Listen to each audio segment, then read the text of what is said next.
I'm a little bit under the weather this week, so if I look a little bit green behind the gills, it's because I am, but we have some fantastic content for you, including updates from two of our marquee DPIN use cases in SealSQ and Neuron. We also have a business that's actually putting HBAR on their balance sheet, and we have much more.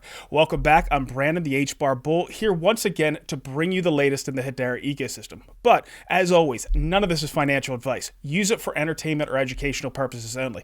So we're going to kick this off today with HederaCon. I couldn't be more excited about the event highlighting all things Hedera, and I think this is some of the best money spent on marketing. There will be a technical stage and a main stage. I was taking a look at the schedule and it looks amazing. Some of the standout panels for me are cross-border payments and crypto payments, AI, the conversation with Lehman and Charles Hoskinson, and the one on NFT innovation. Like many, I'm also super interested in the potential for an HBAR-backed ETF, so I'll be laser focused on the chat with Greg from the Foundation and Steven from Canary Capital. I almost feel like HederaCon could mark a pretty big turning in the Hedera space. Now, one team that I don't believe is going to be at HederaCon is WiseSat and SealSQ, but we have you covered. I did a full interview with the CEO, Carlos. It's a little bit too long to post here, but I have some highlights for you.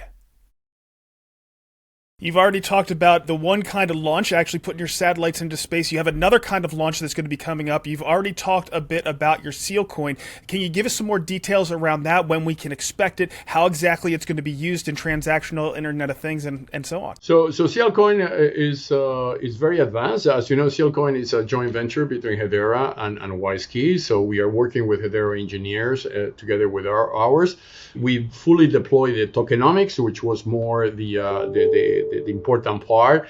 Technology is ready, but we don't want to launch a token without having concrete proof of concept. I mean, we don't want to speculate on the token, basically. We want to have 3 or 4 concrete applications, and they're already running on it. One of them is the smart meters, as I mentioned before. The other one is on drones. The third one will be on cars plugging electricity. So we are verticalizing, and we are teaming with very large companies. Then they are industry leader on that specific application, right? I cannot disclose all the names, but they are very big names. Some of them, they are in Hedera Council, by the way. And that will create the required proof of concept to start to put the token into the exchanges. I think that will take maybe 3 more months, 4 more months, but for sure by the end of the year, Seal coin is available to the public, yeah. I was in Davos with the CNBC. I was a speaker, and there's a very big conference in Singapore with the name Convergence. That's the name of the conference. I am going to be speaking as well there. But I think the name is very good, because actually that's what is happening now. And that's why you can see that we are doing many things, but at the end of the day, they are converging. We are in a process of convergence on technology. So AI is feeding data, quantum is accelerating AI, cybersecurity is being secured by quantum, space is the next internet frontier. So all those things are getting together in a kind of very powerful infrastructure, which obviously Hedera has a major component of it. So there are going to be massive exponential growth that can be achieved here due to that exponentiality. Because before, companies will invest, okay, I'm going to invest in AI, or I'm going to invest in blockchain, or I'm going to invest in IoT. But they only have a piece of the entire puzzle, right? Where things are getting together. And in the future, companies will not necessarily need to go to all that complexity. They will just plug and play and benefit from that convergence that will be provided by companies like ours. So it's a very exciting moment for technology. Really, I think we're going to be talking Web 4.0, and that is the industrial web, right? The one that will interconnect trillions of devices. So there's a very interesting prospect in technology now. So I'm going to put that full interview out on Monday. It's definitely not one to miss, so tune back in for that. Some of you might have actually caught a sneak peek. Carlos put it out a little bit early on his personal channel, but either way, we're going to post it on both those channels on Monday, so check it out. The next thing we're going to get into is around Karate Combat, the first sports league in crypto. They're going interoperable with Ag's Layer. From what I understand, the Hedera version of Karate will be bridged to other chains, and those bridged tokens will be usable in the Karate Combat app. This added liquidity can only be a good thing for Hedera. Now, we've had difficulty in the past getting between the ETH version and the Hedera version. The easiest way that I had found is send your ETH version from your wallet to a centralized exchange like KuCoin. On those centralized exchanges, both versions are fungible. So then you can withdraw them to the Karate Combat app. It is kind of a pain in the butt, and the one that I suggested people do it with, KuCoin, actually doesn't even serve American customers. So it's not an easy process. The method for arbitrage using AGS layer is much simpler. As an example, if the price becomes higher on another platform, those tokens can be bridged back to Hedera and sold, allowing the price to equalize, and of course, vice versa. Now, they're going to be rolling this out selectively on platforms that are best for Karate Combat, and of course have fees that are low enough to allow them to work seamlessly with the app. So I'm thinking Solana and Polygon might be some of the first. Now, of course, this isn't financial advice, but for me, I'm looking at Karate and I think it is insanely undervalued. Right now, I think the fully diluted market cap is only about $30 million. I believe the main cause of this are some of the team members who may know a lot about combat sports and karate, but not crypto, have been enticed to sell by the instant liquidity, and they're doing that into a really thin market. This has eroded some trust, but when you have a sustainable endeavor with good revenue, trust doesn't matter nearly as much as with products that don't have that luxury. So I'm certainly not suggesting that anybody else do this, but I've absolutely backed up the truck this week. My thesis is those insiders will become exhausted and get a different kind of FOMO. As their bags dwindle and the price rises, they'll want to hold on to what they have. I actually did a pretty dangerous thing this week. I called a bottom to the karate market. There's a lot on Paul's side in this post, and admittedly, this is like trying to catch a falling knife, but at least I put my money where my mouth is. To put a sharper point on my call, when I posted that, I was calling the bottom at a price of about 0.024 cents. Like Paul says here, it'll be fun to see where we end up in about 3 months. Another interesting karate topic is there appears to be a new active karate whale. Cyrune has only participated in one event and broke into the top 10, but it's looking into their wallet that's caught my attention. They have 1 billion karate, or about 1% of the fully diluted supply. My guess is this is a new holder that went in heavy. Now, I could be wrong, but I'm going to keep an eye on this account. Now, of course, we have to cover the HBAR at the gate. The mint is going to be taking place on Kabila at 4 p.m. Eastern on Saturday, so that's happening just tomorrow. Speaking of Kabila, the process of minting and setting up the launch pad were super simple, and we're lucky to have teams like this in the space. This mint has 250 NFTs. There are 2 that are a bit special. The artist wanted to have a king and queen, which are the only 2 golds in this first mint. To try to have them spread out a bit, there's only 1 mint per transaction, but you can get multiple if you mint multiple times. There's going to be an additional 25 that are going to be minted live at HederaCon for Kabila. And I'm going to have to talk to the artist, but I'm going to try to get a gold put in that one as well. I'm already working with Galaxy to set up the HBAR Bull world. It would have been simple to set up a token-gated world with the Galaxy tools right out of the box, but I would have needed a Bullbarian in my wallet, and I wanted to get started a little bit earlier. Plus, I might not even get one. It's a fair mint, and I have to buy one like everybody else. To join the token-gated world, all you'll have to do is add the world and then send your HBAR to your Galaxy account. I'm going to try to have some great early content right off the bat.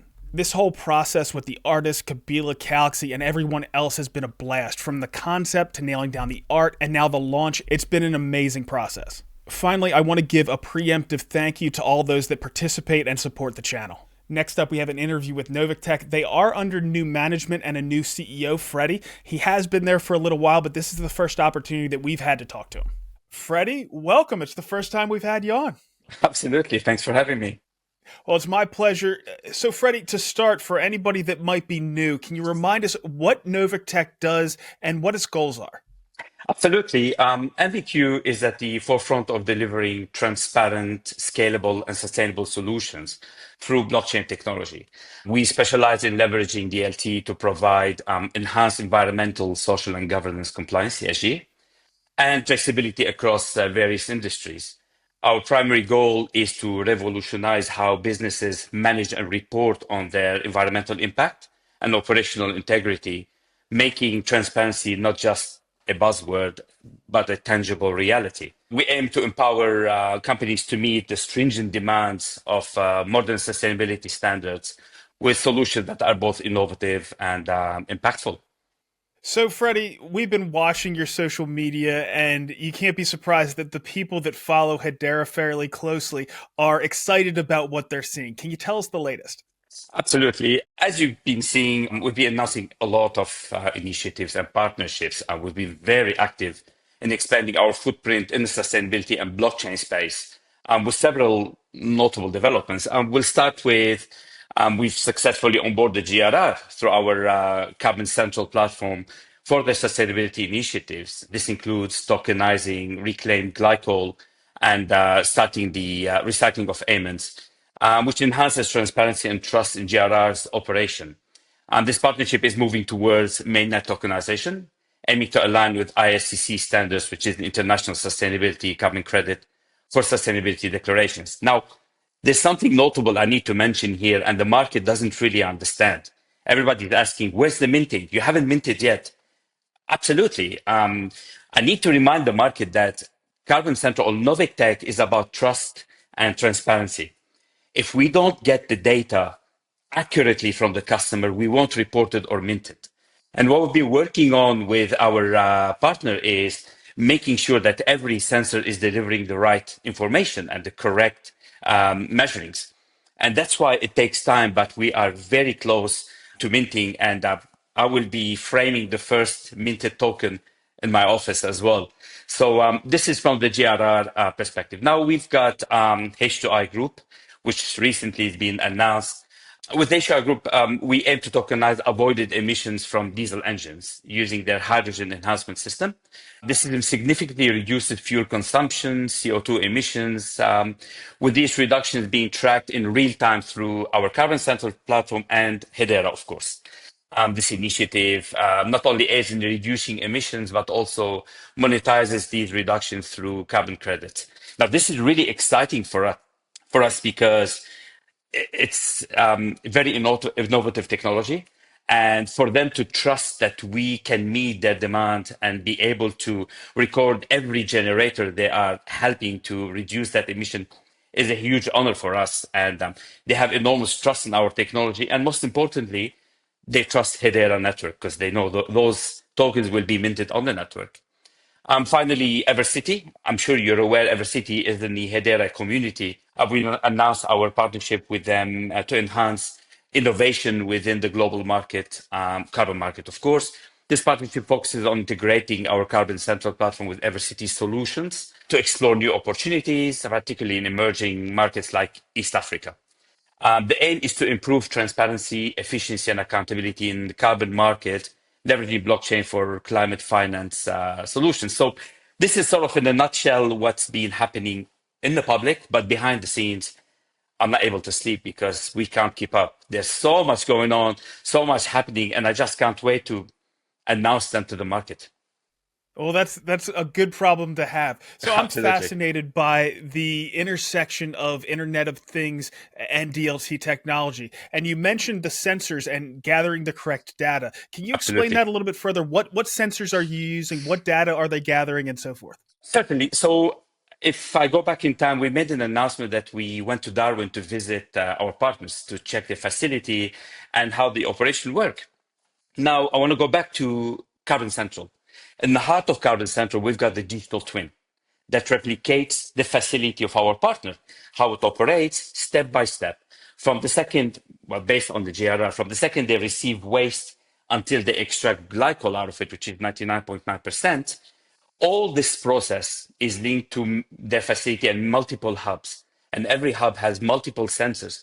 All these sensors will send data to Carbon Central. And as we know, or maybe you don't know, but Carbon Central goal is we collect, we digest, we blend into a legislation, we report, and we mint. The whole process is capturing, cleaning, and getting that minted 1 ton of glycol produced, etc.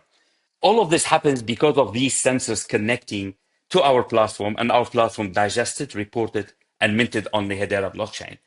It's fascinating because you're talking about a facility in Darwin, and we're looking at the platform and seeing the facility actively working in front of us on the digital twin. It's just fantastic. And being able to digest using AI and recording on the blockchain, what a world we live in. And it's just so exciting to see that improvement going forward. And we just need to do our fair share towards the climate. And yeah, this is in a nutshell the whole process. I need to take a week to explain everything, but just I try to sort of minimize it as much as possible.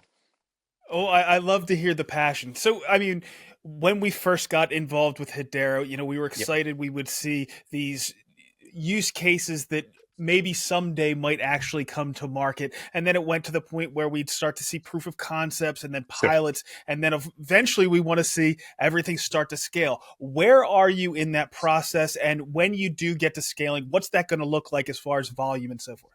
Look, let's talk about the Hedera Guardian ecosystem, which is the heart and soul of what we do. With its focus on digital measurement, reporting, and verification, DRMV, it's poised to become a cornerstone for credible, transparent carbon markets.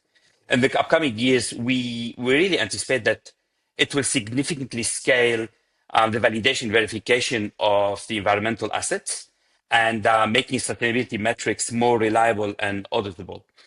This system could lead to global carbon pricing. This is extremely important, and incentivize climate action, and of course, setting new standards in sustainability reporting. So we see Hedera Guardian expanding its influence by integrating with more enterprises and governmental bodies and creating a more accountable and transparent approach to environmental commitments.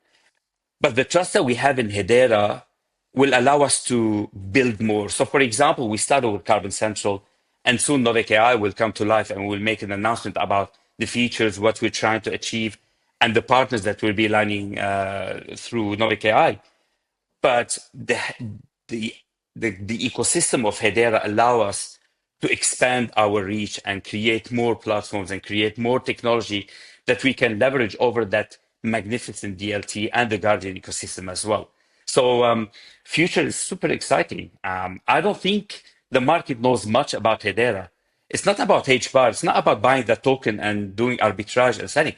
This is a real technology. This is quantum immune. This is something that we as Hedera endorsers should be extremely proud of. It's super exciting. And in my opinion, Dr. Baird is a genius. And what he has done is just above and beyond. I have a good relationship with him. I have a very good relationship with Wes as well. I can't complain. I'm super happy. When we look at that entire Guardian ecosystem, what are we lacking right now? Where do we need to see improvement as far as supply, demand, marketplaces, and so forth? Where do we need to see some improvement to actually see this come to fruition? No, of course, of course. It's about educating the market. They need to understand what we're working with. What is the Guardian? What is Hedera? What's the relationship? And I think the lack of education in the market is a bit significant. I can reach out to anyone that understands the Hedera ecosystem or understand that there's a token called HBAR that they could trade, but ask them about the Guardian, ask them about the initiatives that Hedera is focusing on, their carbon neutral, the quantum immunity. No one knows. And this is where not only the Hedera community or HBAR Foundation, us as partners, our goal is to spread that word and explain where is this technology, what it does, where it's heading. When you get to know it more, it's extremely exciting. And going back to the HBAR price, I think it's not fair, because if we compare Hedera to other blockchains, you can't compare. We've got some real tangible technology in your hand that genuinely we need to educate the market for. So in my opinion, education, explain what's going on behind the scenes.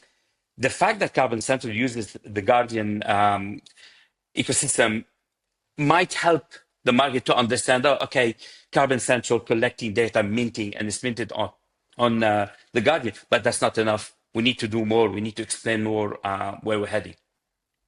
Well, that's what this channel is all about. So, Freddie, you're always welcome back to explain anything that you're up to or anything more broadly in the space. I do have one final question for you, because we've seen that Noviqtech is actually adding HBAR to its balance sheet, and I haven't seen too many companies actually doing that. Sure. Can you tell us about that strategy? Of course.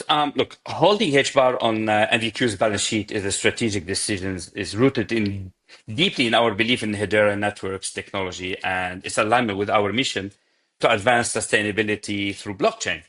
As someone who inherited the relationship thanks to the previous management, I've endorsed it and I made it even stronger. My background in infrastructure engineering and blockchain technology since has always convinced me that the transformative potential of decentralized networks in real-world applications And Hedera's enterprise-grade performance, security, and sustainability make it an ideal foundation for our projects. But by holding HBAR, not only we support the Hedera ecosystem, but also secure the resources needed to develop and deploy on the solution, like Carbon Central, Noviqtech, or whatever comes after. And this investment reflects our confidence in the growth of Hedera, where our stake ensures we benefit from its increasing adoption and most importantly, potential increase in price of HBAR. Look, our relationship with Hedera is built on trust, transparency, loyalty, sharing enterprise, blockchain, and sustainability and digital assets vision. When you have that kind of relationship, success is imminent. So the minimum we do is support from the technical perspective and stuck in on HBAR. Well, Freddie, from when you first started talking here today, I could hear the passion in your voice, and we need as much of that passion and drive in the Hedera space as we can get. Thanks for coming on here today and giving us the latest developments around Noviqtech. And like I said, you're welcome back anytime. Thank you so much. Thanks for having me. And anytime, I'm more than happy to jump and have a chat. I think Freddie is going to be my new go-to for all things Hedera Guardian and refi. He's certainly entertaining, and like I said, he's really passionate about what he's doing. Next up, I want to give a reminder for the Bonzo Finance TGE or Token Generation event. Mainly all those that have earned preseason points for lending or borrowing on the Bonzo platform or hold one of their NFTs can now claim that Bonzo token. I'm not sure if it's 1-for-1 with all the points, but I'm looking forward to see how many I end up with. Moving from DeFi to the more traditional space, Coinbase has added HBAR Futures. Now, we covered this before, but the main question is around the impact of this development. And Coinbase making this clear that these are CFTC-regulated futures, I think clarifies the goal. Eric Balcuna said that though he doesn't see many, the lack of futures could be a hurdle to the HBAR ETF. This news obviously eliminates that barrier for both HBAR and Solana. I believe this is the only real reason Coinbase did this. Someone was pushing them to have this in place to make the ETF process smoother with regulators. Next up, we saw ChainGPT integrating the Hedera network. So Hedera is moving full steam ahead on the AI front. Now, obviously, I don't have much to cover here. I haven't dug into it too much, so I need to do a deep dive, or better yet, maybe I'll just grab Jay Cool to come on and explain the whole thing. Now we're going to jump back into DeepIn with Neuron. We just covered last week that they got a contract with the UK government to augment the air traffic control at 3 different airports. So here we got James to give us the inside track. James, welcome back. The reason why I'm having you on here today, it should be a fairly quick one, is around the contract and the business that you secured last week. So can you give us the details? Yeah, sure. So really, really pleased. Like we're actually in Dubai at this investor conference at GBC, where you're doing all these one-to-one pitches. And we just got up on stage after winning first place. And we're obviously all super, super pleased with that. You know, getting investors telling you that you're the most investable of a room full of startups was awesome. So we're already in high spirits. And I just thought I'd check my emails, you know, as you do afterwards. And we just had a notification come through from the Civil Aviation Authority saying that our project was successful. And basically what they wanted us to do is to upgrade some of the ATC services in 3 of the airports, small airports to begin with, in the UK using the Neuron edge network infrastructure.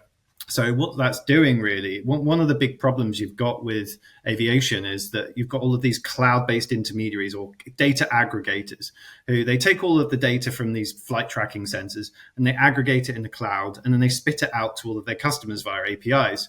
The problem is that it's hard to go through software assurance on this. It's also hard to aggregate it between multiple vendors as well. You end up with higher latencies, higher costs, unavailability of these systems. And so regulators are quite nervous about using the cloud data for safety critical applications. So what we propose to them is that we use Neuron to transfer data between the airports and between the sensor networks that were surrounding them. And they loved it. They obviously were successful. So we ended up actually winning the bid. And we're literally due to start work in the next couple of weeks on it.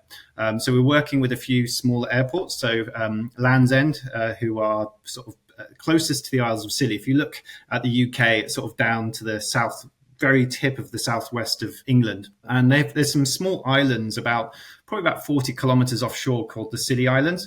And they've got the NHS and Royal Mail are really, really keen to set up delivery routes to the islands because every time they want to go across, they're having to use like crewed aircraft, which are obviously quite expensive. have high risks associated with them. And by being able to do it with small drones, they can do more regular deliveries, quicker, faster, cheaper, and not taking the risk of actually putting human lives on board. We're talking about medical supplies, parcels, and things like this. And so they're very, very keen to set up these routes. But obviously, we're living in an age in aviation where people are looking through the windows with binoculars. That's how far behind the aviation ecosystem is. Like, we have radar systems that can detect aircraft near large airports, but most of the smaller airports, they don't really have any kind of surveillance capability or situational awareness capability. And we're living in, this is 2025 now. We've got ChatGPT that can write a press release for you. So, if we're in this situation, how are we still using binoculars to spot where aircraft are? It's crazy. So really, we're going in to digitize these airports, integrate all of these data sources using Neuron and the 4D Sky solution. And then they're installing the 4D Sky OpenFID software, which is basically like a flight information display. It goes into the airport's air traffic control tower, and then they'll be able to see all of the air traffic that's moving within those areas and manage the drone flights that are going backwards and forwards to the islands. Now, James, I consider one of the value propositions for Neuron is the network effect from your land-based sensors. Does this have any impact on that? Are they having to buy sensors to implement this? Is it going to expand your capability as far as your sensor network? Exactly. Yeah. Well, we think it's a very good strategic choice to go and get every airport with a sensor. So we are able to adopt multiple different types of sensors. We currently integrated the Jet Vision sensor, which you'll all be familiar with if you've been part of the beta program. But we can also integrate this one called a UAVionic sensor as well. There's others out there as well, though. So we don't see necessarily there being a lack of sensors out there in the real world. It's just, how do you connect them into all of the various systems? And this is really where Neuron comes in. So what we're trying to do is obviously grow our own network of Jet Vision sensors that we're integrating into the ecosystem, but also then bringing in all of these other sensors that are already there, or from other deep-in projects or other Web 2 projects that we can also integrate into this ecosystem as well. So really, it's aggregating all of it together and then sort of simplifying it so that anyone can access those sensors directly without having to go through the cloud. Makes perfect sense. So as far as how this impacts the Hedera network, can you just give us a refresher on how they're actually tracked? I remember at one point you saying that, there's a HCS transaction logging that data every second. What kind of volume could we see from this? Yeah, sure. So what we're seeing really with the way that our system is architected is an edge network. So if you've got a piece of software on one side that wants access to the sensors, on the other side, we connect them directly to each other. So this is an off-chain connection. And to be honest, you wouldn't want to push that data on-chain because you'd run out of money within seconds.